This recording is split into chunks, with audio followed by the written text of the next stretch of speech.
നമസ്കാരം, എല്ലാവർക്കും സ്വാഗതം. ഇന്നത്തെ ഡെയിലി ബുള്ളറ്റിനിലേക്ക്.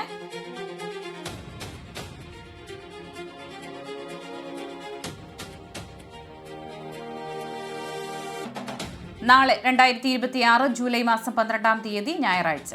ഇന്നത്തെ ഏറ്റവും പ്രധാനപ്പെട്ട വാർത്താ അപ്ഡേറ്റുകളും നാളെയും തുടർന്നുള്ള ദിവസങ്ങളിൽ നിങ്ങൾ അറിഞ്ഞിരിക്കേണ്ട, ശ്രദ്ധിക്കേണ്ട വളരെ പ്രധാനപ്പെട്ട വാർത്താ അപ്ഡേറ്റുകൾ, അറിയിപ്പുകൾ എന്തൊക്കെയെന്നാണ് ഇന്നത്തെ ഡെയിലി ബുള്ളറ്റിൻ നിങ്ങളുമായി ഷെയർ ചെയ്യുന്നത്. എല്ലാവരും പൂർണ്ണമായും ശ്രദ്ധിക്കുക. വീഡിയോ ലൈക്ക് ചെയ്യുവാനും വാർത്തകൾ എല്ലാവരിലേക്കും ഷെയർ ചെയ്യുവാനും ചാനൽ സബ്സ്ക്രൈബ് ചെയ്യുവാനും മറക്കരുത്. ഏറ്റവും ആദ്യത്തെ പ്രധാനപ്പെട്ട വാർത്താ അപ്ഡേറ്റ്: കേരള സർക്കാർ നടപ്പിലാക്കുന്ന 14-ാം പഞ്ചവത്സര പദ്ധതിയുടെ ഭാഗമായി സാധാരണക്കാരുടെ ജീവിത നിലവാരം ഉയർത്താൻ റോഡുകൾ, കുടിവെള്ളം, കൃഷി, ഭവനം തുടങ്ങി വിവിധ മേഖലകളിൽ തദ്ദേശ സ്വയംഭരണ സ്ഥാപനങ്ങൾ വഴി വികസന ചട്ടക്കൂടുകൾ തയ്യാറാക്കിയിട്ടുണ്ട്. ജനങ്ങളുടെ ആവശ്യങ്ങൾ കൃത്യമായി തിരിച്ചറിഞ്ഞ് തദ്ദേശ സ്ഥാപനങ്ങളുടെ വാർഷിക പദ്ധതികളിലൂടെയാണ് ഈ ഫണ്ടുകൾ വിനിയോഗിക്കുന്നത്. എന്നതിനാൽ ഓരോ വർഷവും നിങ്ങളുടെ പ്രദേശത്ത് നടക്കുന്ന ഗ്രാമസഭകളിൽ പങ്കെടുത്ത് ആവശ്യങ്ങളും ഗുണഭോക്തൃ പട്ടികയും സമർപ്പിക്കേണ്ടത് വളരെ പ്രധാനമാണ്. നിലവിൽ പുതിയ വീടുകൾ നൽകുന്നതിനായി ലൈഫ് മിഷൻ പദ്ധതി സജീവമാണെങ്കിലും താമസയോഗ്യമല്ലാത്തതോ മുൻപ് ആരംഭിച്ച് പൂർത്തിയാക്കാൻ കഴിയാത്തതോ ആയ വീടുകളുടെ പുനരുദ്ധാരണത്തിനും അറ്റകുറ്റപ്പണികൾക്കുമായി പഞ്ചായത്തുകളും മുനിസിപ്പാലിറ്റികളും പ്രത്യേകം ധനസഹായം നൽകി വരുന്നുണ്ട്. എന്നാൽ എല്ലാ അപേക്ഷകൾക്കും ഒരേപോലെയല്ല സഹായം ലഭിക്കുന്നത്. സാമ്പത്തികമായി പിന്നോക്കം നിൽക്കുന്ന കുടുംബങ്ങൾ, മുൻഗണന റേഷൻ കാർഡുള്ളവർ, വിധവകൾ, ഭിന്നശേഷിക്കാർ, വയോജനങ്ങൾ മാത്രം താമസിക്കുന്ന കുടുംബങ്ങൾ, പട്ടികജാതി പട്ടികവർഗ വിഭാഗങ്ങൾ എന്നിവർക്കാണ് ഈ ഭവന പദ്ധതികളിൽ മുൻഗണന ലഭിക്കുക. ഓരോ തദ്ദേശ സ്ഥാപനവും അവരുടെ ഫണ്ടിനനുസരിച്ചാണ് പദ്ധതികൾ തീരുമാനിക്കുന്നത്. എന്നതിനാൽ കേരളത്തിലുടനീളം ഒരേ സമയത്തല്ല ഇത് നടപ്പിലാക്കുന്നത്. അതുകൊണ്ട് നിങ്ങളുടെ പ്രദേശത്ത് നിലവിൽ ഇത്തരം അപേക്ഷകൾ സ്വീകരിക്കുന്നുണ്ടോ എന്ന് വാർഡ് മെമ്പർ വഴിയോ പഞ്ചായത്ത് മുനിസിപ്പാലിറ്റി ഓഫീസ് വഴിയോ ആദ്യം അന്വേഷിച്ച് ഉറപ്പുവരുത്തിയ ശേഷം അപേക്ഷാ ഫോം കൈപ്പറ്റണം. പൂരിപ്പിച്ച അപേക്ഷയോടൊപ്പം തിരിച്ചറിയൽ രേഖ, വില്ലേജ് ഓഫീസിൽ നിന്നുള്ള വരുമാന സർട്ടിഫിക്കറ്റ്, ആവശ്യമാണെങ്കിൽ ജാതി സർട്ടിഫിക്കറ്റ്, ഭൂമിയുടെ നികുതി രസീത് അല്ലെങ്കിൽ ഉടമസ്ഥാവകാശ രേഖ, അപേക്ഷകന്റെ പാസ്പോർട്ട് സൈസ് ഫോട്ടോ, വീടിന്റെ നിലവിലെ അവസ്ഥ വ്യക്തമാക്കുന്ന പോസ്റ്റ് കാർഡ് സൈസ് ഫോട്ടോ എന്നിവയും സമർപ്പിക്കേണ്ടതുണ്ട്. അപേക്ഷ നൽകിയ ഉടൻ ധനസഹായം ലഭിക്കില്ലെന്നും ഉദ്യോഗസ്ഥർ നേരിട്ടെത്തി സ്ഥലപരിശോധന നടത്തി വീടിന്റെ അവസ്ഥയും അർഹതയും ബോധ്യപ്പെട്ടതിനു ശേഷം മാത്രമായിരിക്കും ഗുണഭോക്തൃ പട്ടികയിൽ ഉൾപ്പെടുത്തി തുടർ നടപടികൾ സ്വീകരിക്കുകയും ചെയ്യുമെന്ന് ശ്രദ്ധിക്കുക. ഭൂരിഭാഗം സ്ഥലങ്ങളിലും ഗ്രാമസഭകൾ കഴിഞ്ഞ് വിവിധ ആനുകൂല്യങ്ങൾക്കായുള്ള അപേക്ഷകൾ സ്വീകരിച്ചു തുടങ്ങിയ സാഹചര്യത്തിൽ കൂടുതൽ വിവരങ്ങൾക്കായി നിങ്ങളുടെ വാർഡ് മെമ്പറെയോ തദ്ദേശ സ്ഥാപനത്തെയോ ഉടൻ തന്നെ നേരിട്ട് ബന്ധപ്പെടാവുന്നതാണ്. അടുത്ത പ്രധാനപ്പെട്ട വാർത്താ അപ്ഡേറ്റ്: ട്രെയിൻ യാത്രയ്ക്കിടെ വാട്സപ്പിൽ ഫോർവേഡ് ചെയ്ത ടിക്കറ്റുകളോ സ്ക്രീൻഷോട്ടുകളോ കാണിക്കുന്നവരാണ് ഭൂരിഭാഗം പേരും. TTE വരുമ്പോൾ ഫോണിൽ സൂക്ഷിച്ചിരിക്കുന്ന ഈ ചിത്രങ്ങളായിരിക്കും നമ്മൾ കാണിക്കുക. എന്നാൽ ഇനി മുതൽ വാട്സപ്പ് ചിത്രങ്ങളെയോ സ്ക്രീൻഷോട്ടുകളായോ പങ്കിടുന്ന ട്രെയിൻ ടിക്കറ്റുകൾ യാത്രയുടെ സാധുവായ തെളിവായി സ്വീകരിക്കില്ലെന്ന് ഇന്ത്യൻ റെയിൽവേ വ്യക്തമാക്കി. റെയിൽ വൺ ആപ്പ് വഴി ബുക്ക് ചെയ്യുന്ന ഡിജിറ്റൽ അൺറിസർവ്ഡ് ടിക്കറ്റുകൾ ഏത് ഫോണിൽ നിന്നാണോ ബുക്ക് ചെയ്തത് അതിൽ തന്നെ കാണിക്കണമെന്ന് റെയിൽവേ അറിയിച്ചു. യാത്രക്കാർ യഥാർത്ഥ ഡിജിറ്റൽ ടിക്കറ്റ് കൈവശം വയ്ക്കുന്നതിന് പകരം അതിന്റെ സ്ക്രീൻഷോട്ടുകൾ കുടുംബാംഗങ്ങളുമായി പങ്കിടുകയോ വാട്സാപ്പിൽ ഫോർവേഡ് ചെയ്യുകയോ ചെയ്യുന്ന പ്രവണത വർദ്ധിച്ചു വരുന്ന സാഹചര്യത്തിലാണ് പുതിയ നീക്കം. റെയിൽ വൺ ആപ്പ് വഴി ബുക്ക് ചെയ്ത ജനറൽ ടിക്കറ്റുകൾ അത് രജിസ്റ്റർ ചെയ്ത മൊബൈൽ ഫോണിൽ നിന്നാണോ എടുത്തത് ആ ഫോണിൽ നേരിട്ട് കാണിച്ചാൽ മാത്രമേ സാധുവായി കണക്കാക്കുകയുള്ളൂ. യാത്രയിലുടനീളം പ്രസ്തുത മൊബൈൽ ഫോണിനൊപ്പം ഫോട്ടോ പതിച്ച ഒരു ഔദ്യോഗിക തിരിച്ചറിയൽ കാർഡും കൈവശം കരുതേണ്ടത് നിർബന്ധമാണ്. വാട്സാപ്പ് സ്ക്രീൻഷോട്ട് അല്ലെങ്കിൽ മറ്റ് മാർഗങ്ങളിലൂടെ ലഭിക്കുന്ന ചിത്രങ്ങൾ നിയമപരമായ യാത്രാരേഖയായി പരിഗണിക്കുന്നതല്ല എന്ന് south east central railway X പ്ലാറ്റ്ഫോമിലൂടെ അറിയിച്ചു. ഒറിജിനൽ ഡിജിറ്റൽ ടിക്കറ്റ് പകരം വാട്സാപ്പ് സ്ക്രീൻഷോട്ട് കാണിച്ചതിന് ഒരു യാത്രക്കാരന് അടുത്തിടെ പിഴ ചുമത്തിയിരുന്നു. അടുത്ത പ്രധാനപ്പെട്ട വാർത്താ അപ്ഡേറ്റ്: നമ്മുടെ സംസ്ഥാനത്തെ കർഷകർ കാത്തിരുന്ന 2 വമ്പൻ അവസരങ്ങളാണ് ഇപ്പോൾ വന്നെത്തിയിരിക്കുന്നത്.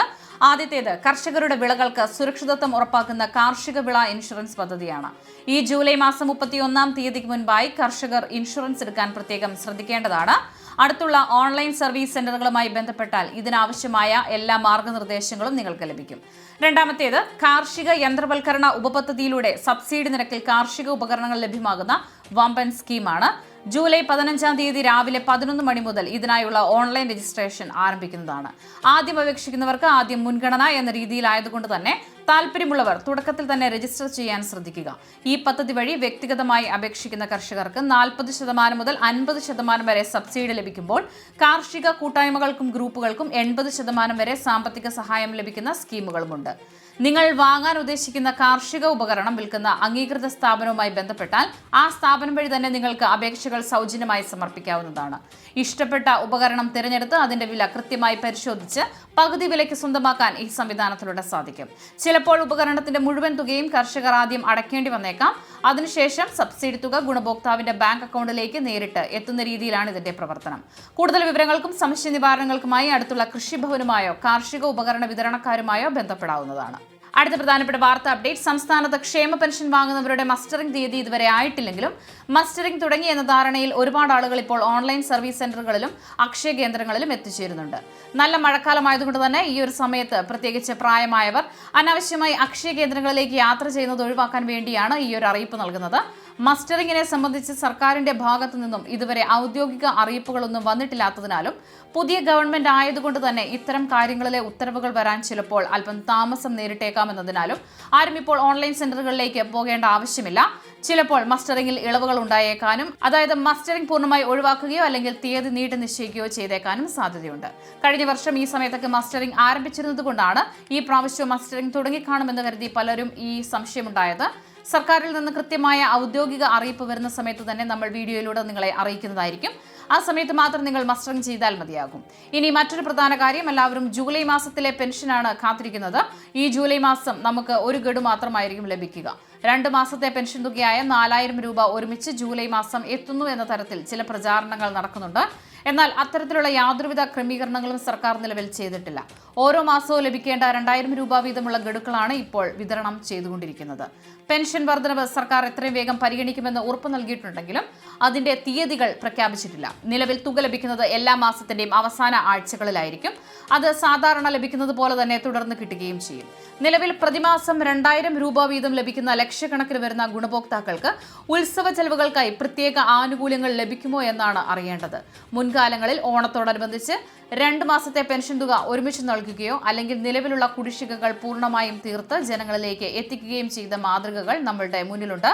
എന്നിരുന്നാലും ഭരണരംഗത്തെ പുതിയ മാറ്റങ്ങളും നിലവിലെ ട്രഷറി നിയന്ത്രണങ്ങളും കണക്കിലെടുത്ത് ഇത്തവണത്തെ പ്രത്യേക അലവൻസിനെ കുറിച്ചോ അധിക തുകയെക്കുറിച്ചോ ഉള്ള അന്തിമ തീരുമാനം വരാനിരിക്കുന്ന ദിവസങ്ങളിലെ ഔദ്യോഗിക പ്രഖ്യാപനങ്ങളിലൂടെ മാത്രമേ വ്യക്തമാവുകയുള്ളൂ.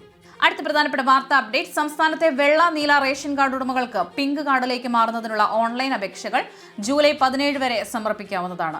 വരുന്ന ഓണത്തിന് മുൻപായി അർഹരായ 1,00,000 പേർക്കെങ്കിലും മുൻഗണനാ കാർഡുകൾ വിതരണം ചെയ്യാനാണ് സർക്കാർ ലക്ഷ്യമിടുന്നത്. എന്നാൽ സ്വന്തമായി 4 ചക്ര വാഹനമുള്ളവർ, 1000 സ്ക്വയർ ഫീറ്റിന് മുകളിൽ വിസ്തീർണമുള്ള വീടുള്ളവർ, പ്രതിമാസം 25,000 രൂപയ്ക്ക് മുകളിൽ വരുമാനമുള്ളവർ, ആദായ നികുതി അടയ്ക്കുന്നവർ, സർക്കാർ ജീവനക്കാർ, പെൻഷൻകാർ എന്നിവർക്ക് ഈ ആനുകൂല്യത്തിന് അർഹതയുണ്ടായിരിക്കില്ല. അതേസമയം ആശ്രയ പദ്ധതിയിലുള്ളവർ, ഒറ്റയ്ക്ക് താമസിക്കുന്ന സ്ത്രീകൾ, ഭിന്നശേഷിക്കാർ അല്ലെങ്കിൽ നിത്യരോഗികളുള്ള കുടുംബങ്ങൾ എന്നിവർക്ക് ഈ അപേക്ഷയിൽ പ്രത്യേക മുൻഗണന ലഭിക്കും. തദ്ദേശ സ്ഥാപനങ്ങളിൽ നിന്നും ഉദ്യോഗസ്ഥരുടെ ഫീൽഡ് തല പരിശോധനയ്ക്ക് ശേഷം മാത്രം ലഭിക്കുന്ന BPL അർഹതാ സർട്ടിഫിക്കറ്റ് കൂടി അപേക്ഷയോടൊപ്പം ഹാജരാക്കുന്നത് ലിസ്റ്റിൽ ഉൾപ്പെടാൻ ഏറെ സഹായകമാകുമെന്നതിനാൽ ഒട്ടും സമയം കളയാതെ ഇതിനായുള്ള നടപടികൾ അപേക്ഷകർ ഉടനടി ആരംഭിക്കേണ്ടതാണ്. ഏറ്റവും അവസാനമായി സംസ്ഥാനത്ത് സ്വർണ്ണവില പരിശോധിച്ചാൽ സംസ്ഥാനത്തെ സ്വർണ്ണവിലയിൽ മാറ്റം തുടരുന്നു. 2026 ജൂലൈ 11 ശനിയാഴ്ച സ്വർണ്ണവിലയിൽ ഇടിവ് രേഖപ്പെടുത്തി. 22 കാരറ്റ് സ്വർണ്ണത്തിന് ഗ്രാമിന് 45 രൂപ കുറഞ്ഞ് 13,230 രൂപയും പവന് 360 രൂപ കുറഞ്ഞ് 1,05,840 രൂപയിലുമാണ് വ്യാപാരം പുരോഗമിക്കുന്നത്. ഡെയിലി ബുള്ളറ്റിൻ പൂർണ്ണമാകുന്നു. എല്ലാവരിലേക്കും നിങ്ങൾ വാർത്തകൾ ഷെയർ ചെയ്യുക. യൂട്യൂബിൽ കാണുന്നവർ ചാനൽ സബ്സ്ക്രൈബ് ചെയ്യുക. ഇൻസ്റ്റഗ്രാമിലും ഫേസ്ബുക്കിലും ഫോളോ ചെയ്യുക.